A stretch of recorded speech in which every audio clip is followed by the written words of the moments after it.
Hello শিক্ষার্থীরা, আমি আজকে আলোচনা করব ত্রিপুরা ইউনিভার্সিটির আন্ডারে তোমরা যারা এনএপি 4th সেমিস্টারে পড়াশোনা করছো এবং তোমাদের যাদের মাইনর সাবজেক্ট বেঙ্গলি রয়েছে, তোমাদের বেঙ্গলি মাইনর সাবজেক্ট ইউনিট 2 এ যে টপিকগুলো রয়েছে সেই টপিকগুলোর উপর। ক্লাসে শুরু করার আগে তোমরা যারা আমার চ্যানেলে নতুন, অবশ্যই চ্যানেলটিকে সাবস্ক্রাইব করে দেবে। এর ফলে যখনই আমি নতুন ক্লাস নিয়ে আসব সবার আগে তোমার কাছে পৌঁছে যাবে। আর তোমরা যারা আমাদের স্কুল অফ মেরিট অনলাইন প্ল্যাটফর্মে আসতে চাও, গুগল প্লে স্টোর থেকে স্কুল অফ মেরিটের মোবাইল অ্যাপ ইনস্টল করে আমাদের সাথে অনলাইনে ক্লাস করতে পারবে। এখানে তোমার আসন্ন সেমিস্টার পরীক্ষার ফাইনাল সাজেশন, তোমার ইন্টারনাল পরীক্ষার প্রশ্নপত্রের সমাধান, এমনকি অ্যাসাইনমেন্টেরও উত্তর তৈরি করে দেওয়া হবে। বিস্তারিত জানতে কল কিংবা হোয়াটসঅ্যাপ করতে পারো স্ক্রিনে দেওয়া মোবাইল নাম্বারে। যাই হোক, তোমাদের সেকেন্ড ইউনিটে যে টপিকটা রয়েছে সেটা হচ্ছে হাদাবুদা কমিক্স। তোমরা প্রত্যেকে অবগত আছো, এই হাদাবুদা কমিক্সের সাথে যার নাম জড়িত তিনি হচ্ছেন প্রখ্যাত শিশু সাহিত্যিক নারায়ণ দেবনাথ। তো সেই নারায়ণ দেবনাথের হাদাবুদা কমিক্সের অন্তর্গত যে কমিক্সগুলো রয়েছে, সেই কমিক্সগুলোর নিরিখে হাদা এবং ভুদার চারিত্রিক যে বৈশিষ্ট্য রয়েছে সেটা নিয়ে আমি আজকে ডিসকাস করব। আর এই আলোচনাটি খুবই ইম্পর্টেন্ট, কারণ এই আলোচনাটা শুনলে পরে এই ইউনিট থেকে তোমাদের যে প্রশ্ন পরীক্ষাতে আসবে তোমরা বানিয়ে হলেও পরীক্ষাতে লিখতে পারবে। তো নারায়ণ দেবনাথের এই হাদাবুদা বাংলা কমিক্স জগতের একটা অবিস্মরণীয় সম্পদ আমরা বলতে পারি। হাদা এবং ভুদা এই দুইটা চরিত্র চিরকালীন দ্বন্দ্ব, বন্ধুত্ব এবং হাস্যকর পরিস্থিতির মধ্য দিয়ে বাঙালির শৈশব অত্যন্ত সমৃদ্ধ করেছে। বিশেষ করে যারা শিশু রয়েছে, এই শিশুদের জন্যই কিন্তু নারায়ণ দেবনাথ এই হাদা ভুদা এই দুইটা চরিত্র তৈরি করেছেন এবং শিশু মনে জায়গা করে নিয়েছেন। তো নারায়ণ দেবনাথের এই কালজয়ী সৃষ্টি হিসেবে হাদা এবং ভুদা দীর্ঘ কয়েক দশক ধরে বাঙালিকে আনন্দ দিয়ে আসছে, বিশেষ করে শিশুদেরকে। কারণ এই শিশু সাহিত্যিক হিসেবেই এই নারায়ণ দেবনাথ সুপরিচিত এবং তার এই দুইটা চরিত্র মূলত শিশুদের জন্য। তো হাদা সাধারণত একটু চতুর এবং অনিষ্টকারী হিসেবে পরিচিত। তবে ভুদা তুলনামূলকভাবে শান্ত এবং সরল সহজ স্বভাবের। তো তাদের প্রতিদিনের ছোটখাটো লড়াই আর মজার কাণ্ডগুলো প্রতিটি কমিক স্ট্রিপকে আকর্ষণীয় করে তুলেছে। বিশেষ করে হাদার কুটিল বুদ্ধিগুলো যখন নিজের উপর পুনরায় ফিরে আসে, তখন সেটা হাস্যের চরম শিখরে পৌঁছে যায়। তো এই দুই চরিত্রের মাধ্যমে বাঙালির ঘরোয়া মেজাজ এবং রসবোধ মূর্ত হয়ে উঠেছে। এই হাদাবুদার একটি গুরুত্বপূর্ণ কমিক্স হচ্ছে বাজনাবাদ্যি। তো এই পর্বে আমরা দেখি হাদা কিভাবে অদ্ভুত উপায়ে শব্দ করে ভুদাকে অতিষ্ঠ করার চেষ্টা করে। সে প্রায় বিভিন্ন বাদ্যযন্ত্র বা টিনের কৌটো ব্যবহার করে। এগুলো মাথায় নিয়ে ঘুরে বেড়ায় আর বিকট শব্দ করে, উচ্চস্বরে শব্দ করে। কিন্তু মজার বিষয় হলো, তার এই উচ্চ শব্দ অধিকাংশ সময় তার নিজের কানের যন্ত্রণার কারণ হয়ে দাঁড়ায়। তবে ভুদা নিজের স্বভাবসিদ্ধ শান্তিতে থাকলেও হাদা তাকে উত্ত্যক্ত করার কোনো সুযোগ ছাড়ে না। যে কোনো উপায়ে সে ভুদাকে উত্ত্যক্ত করার চেষ্টা করে। তো শেষ পর্যন্ত বাজনার এই লড়াই হাদার জন্য একটা অস্বস্তিকর পরিস্থিতিতে শেষ হয়।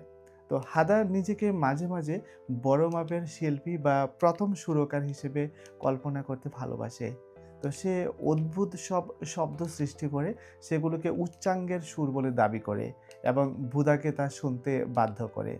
তো ভুদা তার এই অপপ্রচেষ্টাকে খুব বেশি একটা গুরুত্ব না দিলেও হাদা নিজের জেদে অটল থাকে এবং সে চেষ্টা করে ভুদাকে সেগুলো শোনানোর। গানের সুর বা সুরারূপের এই চেষ্টায় প্রায় এমন পরিস্থিতি তৈরি হয় যা পাঠকদের হাসির খোরাক যোগায়। আসলে হাদার আত্মবিশ্বাসের আড়ালে থাকা অজ্ঞতাই এই গল্পের রসদ। অ্যাক্টিং বা অভিনয়ের ক্ষেত্রেও হাদার নিজেকে সেরা মনে করে এবং নানা রকম ছদ্মবেশ ধারণ করে। সে প্রায় ভুদাকে ভয় দেখানোর জন্য বা বোকা বানানোর জন্য বিভিন্ন চরিত্র সেজে সামনে আসে। কিন্তু ভুদা তার সূক্ষ্ম বিচার বুদ্ধি দিয়ে হাদার এই অভিনয় খুব দ্রুতই ধরে ফেলে। হাদা যখন নিজের অভিনয় প্রতিভা নিয়ে গর্ব করে, ঠিক তখনই কোনো না কোনো ছোট ভুলে তার আসল রূপটা বেরিয়ে পড়ে। অভিনয়ের এই ব্যর্থতাগুলো হাদার চরিত্রের অসহায় চতুরতাকে তুলে ধরে। তো একটা বিশেষ ঘটনায় হাদা যখন কোনো একটা শিরস্থান বা অদ্ভুত টুপি পরে নিজের বীরত্ব প্রকাশ করতে চায়, তখন ঘটনা মোড় নেয় উল্টো দিকে। সে মনে করে এই শিরস্থান তাকে অন্যদের থেকে আলাদা এবং শক্তিশালী দেখাবে। কিন্তু বাস্তবে দেখা যায় সেই ভারী বা অদ্ভুত টুপি তার মাথা থেকেই নামানো দায় হয়ে পড়ে। তো ভুদা এই দৃশ্য দেখে ব্যঙ্গ করতে কিন্তু ছাড়ে না এবং হাদা এক বিড়ম্বনার শিকার হয়ে পড়ে তখন। তো এই শিরস্ত্রাণ পরিধানের এই হাস্যকর প্রচেষ্টাটা তাদের নিরন্তর সংঘাতের একটা সুন্দর উদাহরণ আমরা বলতে পারি। তো সুরের ধাক্কা এটা আরেকটা ইম্পোর্টেন্ট কমিক্স তোমাদের সিলেবাসে। তো এই গল্পে হাদা কোনো বাদ্যযন্ত্রের প্রবল শব্দ বা সুরের মাধ্যমে ভুদাকে কাবু করার পরিকল্পনা করে। তো সে ভেবেছিল যে সুরের প্রাবল্যে ভুদা ভয় পাবে বা অস্বস্তি বোধ করবে। কিন্তু প্রকৃতির নিয়মে সেই শব্দের প্রতিধ্বনি বা ধাক্কা হাদার দিকেই ফিরে আসে। ভুদা তখন অত্যন্ত ধীর স্থিরভাবে পরিস্থিতি সামাল দেয় এবং হাদাকে তার নিজের ফাঁদেই আটকে ফেলে। তো এই পর্বে শব্দের অপব্যবহার যে নিজের ক্ষতি করতে পারে তা সুন্দরভাবে চিত্রায়িত হয়েছে। তো হাদা মাঝে মধ্যেই বিপন্নের সংকেত দেখে ভুদাকে বিপদে ফেলার বা অপ্রস্তুত করার চেষ্টা করে। সে হয়তো মিথ্যে বিপদের নাটক করে ভুদাকে সাহায্যের জন্য ডাকে। ভুদা সরল মনে সাহায্য করতে এলে হাদা তাকে নিয়ে উপহাস শুরু করে। আরে শুধু ডাকা হয়েছে, এখানে তো কিছুই নেই। তবে অনেক সময় দেখা যায় যে সত্যিকারের বিপদে পড়লে হাদা যখন সংকেত দেয় তখন কেউ তাকে বিশ্বাস করে না। তো এই মিথ্যে সংকেতের পরিণাম শেষ পর্যন্ত হাদার জন্য খারাপ হয়েই দাঁড়ায়। স্কুলের বার্ষিক অনুষ্ঠানে নাটকের সুযোগ পাওয়া নিয়ে হাদা এবং ভুদার মধ্যে প্রায় প্রতিযোগিতা দেখা দেয়। তো হাদা সবসময় চায় প্রধান চরিত্রে অভিনয় করতে এবং ভুদাকে ছোট কোনো পার্ট দিতে, অর্থাৎ ছোট চরিত্রগুলো ভুদাকে দেওয়ার সে চেষ্টা করে। তো রিহার্সালের সময় হাদার অতিরিক্ত পাণ্ডিত্য প্রায় নাটকের ১২টা বাজিয়ে দেয়। শেষ পর্যন্ত মঞ্চে গিয়ে হাদার সংলাপ ভুলে যায় অথবা কোনো গোলমাল করে বসে। তো ভুদা তখন নিজের উপস্থিত বুদ্ধি দিয়ে পরিস্থিতি সামাল দিলেও হাদা কিন্তু লজ্জায় পড়ে যায়। এই সময় ম্যাজিক বা জাদুর খেলা দেখিয়ে হাদা পাড়ার সবাইকে চমকে দিতে চায়। সে সাধারণ কিছু কৌশল ব্যবহার করে নিজেকে মহান জাদুকর হিসেবে জাহির করার চেষ্টা করে। কিন্তু তার জাদুর নেপথ্যে থাকা কারসাজি ভুদা খুব সহজেই জনগণের সামনে ফাঁস করে দেয়। তো হাদার এই ম্যাজিক দেখানোর ব্যর্থ চেষ্টা আর ভুদার হাতে তার ধরা পড়া এটা একটা চমৎকার বিনোদনের সৃষ্টি করে। তো এখানে জাদুর চেয়েও হাদার বোকামি বেশি প্রকাশ পায়। হাদা মনে করে সে পৃথিবীর সবচেয়ে বুদ্ধিমান ছেলে এবং তাই সে বিভিন্ন সময় বুদ্ধির প্যাঁচ কষে সবাইকে মজা দেওয়ার চেষ্টা করে। সে ভুদাকে কোনো একটা ফাঁদে ফেলার জন্য দীর্ঘ পরিকল্পনাও করে অনেক সময়। কিন্তু ভুদা খুব সাধারণ একটা যুক্তি দিয়ে হাদার সেই জটিল বুদ্ধিটাকে অনেক সময় অকেজো করে দেয়। তো বুদ্ধির এই লড়াইয়ে হাদা যত বেশি পেঁচালো চিন্তা করে সে নিজেই তত বেশি জড়িয়ে পড়ে।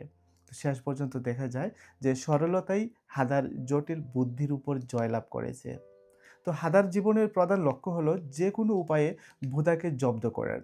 এর জন্য সে কখনো খাবার চুরি করে, কখনো বা ভুদার প্রিয় কোনো জিনিসের ক্ষতি করে। তবে ভুদাকে জব্দ করতে গিয়ে হাদা নিজেই অধিকাংশ সময় চরম অপদস্থ হয়ে যায়, নিজেই জব্দ হয়ে যায়।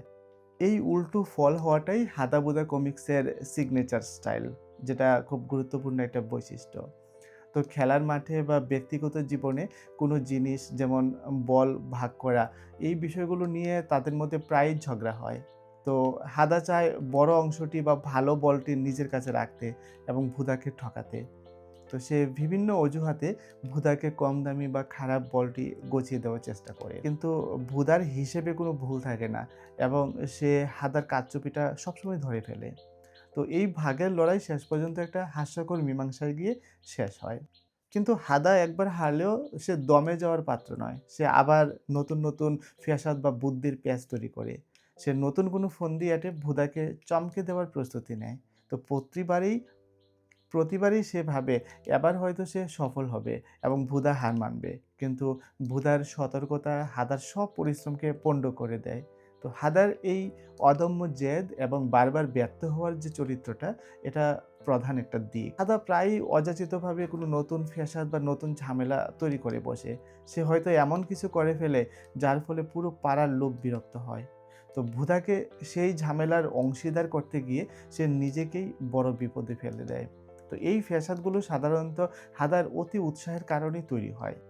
আরেকটা মজার ব্যাপার হচ্ছে খেলনা ইট দিয়ে ঘর বানানোর গল্পে হাদার অদ্ভুত পরিকল্পনা দেখা যায়। সে হয়তো নকল বা ঠুনকো জিনিস দিয়ে এমন কিছু তৈরি করে যা টেকসই নয়। তো ভুদাকে সেই ঠুনকো জিনিসের উপর বিশ্বাস করতে বলে সে হয়তো তাকে বিপদে ফেলতে চায়। কিন্তু দেখা যায় সেই খেলনা ইটের কাঠামো হাদার উপরেই ভেঙে পড়েছে। এই রূপকটি হাদার চরিত্রের ভঙ্গুর এবং অন্তঃসারশূন্য বুদ্ধিকেই নির্দেশ দেয়। আরেকটা কমিক্সে দেখা যায় হাদা নিজেকে একজন বিজ্ঞানী মনে করে এবং বিভিন্ন আজব যন্ত্র সে নির্মাণ করে। তো তার এই যন্ত্রগুলোর উদ্দেশ্য হয় মূলত ভুদাকে কষ্ট দেওয়া বা নিজের কাজকে সহজ করা।